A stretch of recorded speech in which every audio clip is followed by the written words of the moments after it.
Okay, ito po yung tamang pag-adjust ng timer sa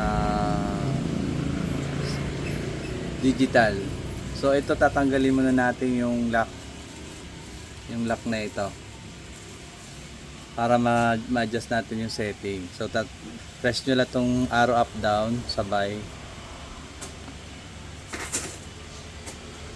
para ma-set. Ayun.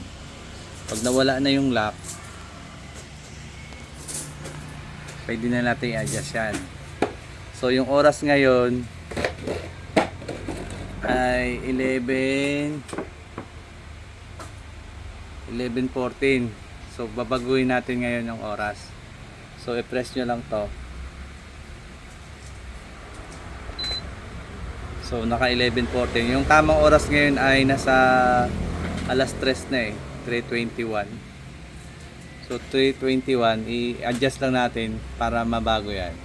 So i-press mo itong set to para ma-set yung hour.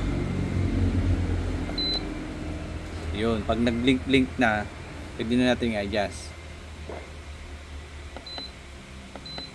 So 24 hours kasi ito, kaya 13. So gagawin natin 15. Tapos pag na-set na yan, set natin tong para ma-save. Tapos lilipat na siya sa minutes. So adjust natin yung minutes. Ito. So 21.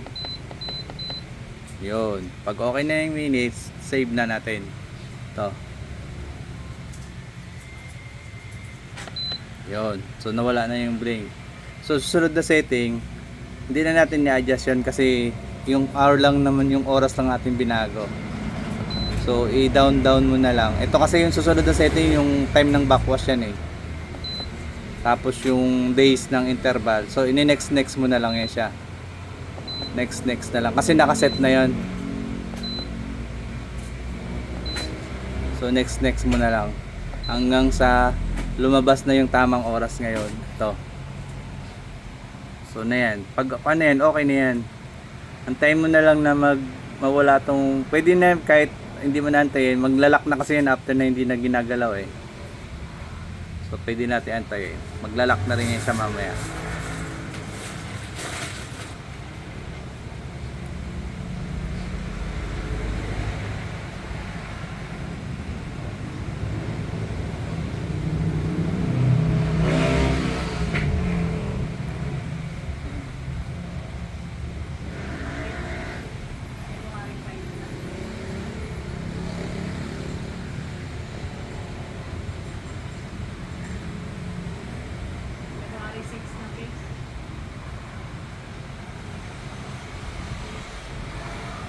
Tapos ta rin yan siya.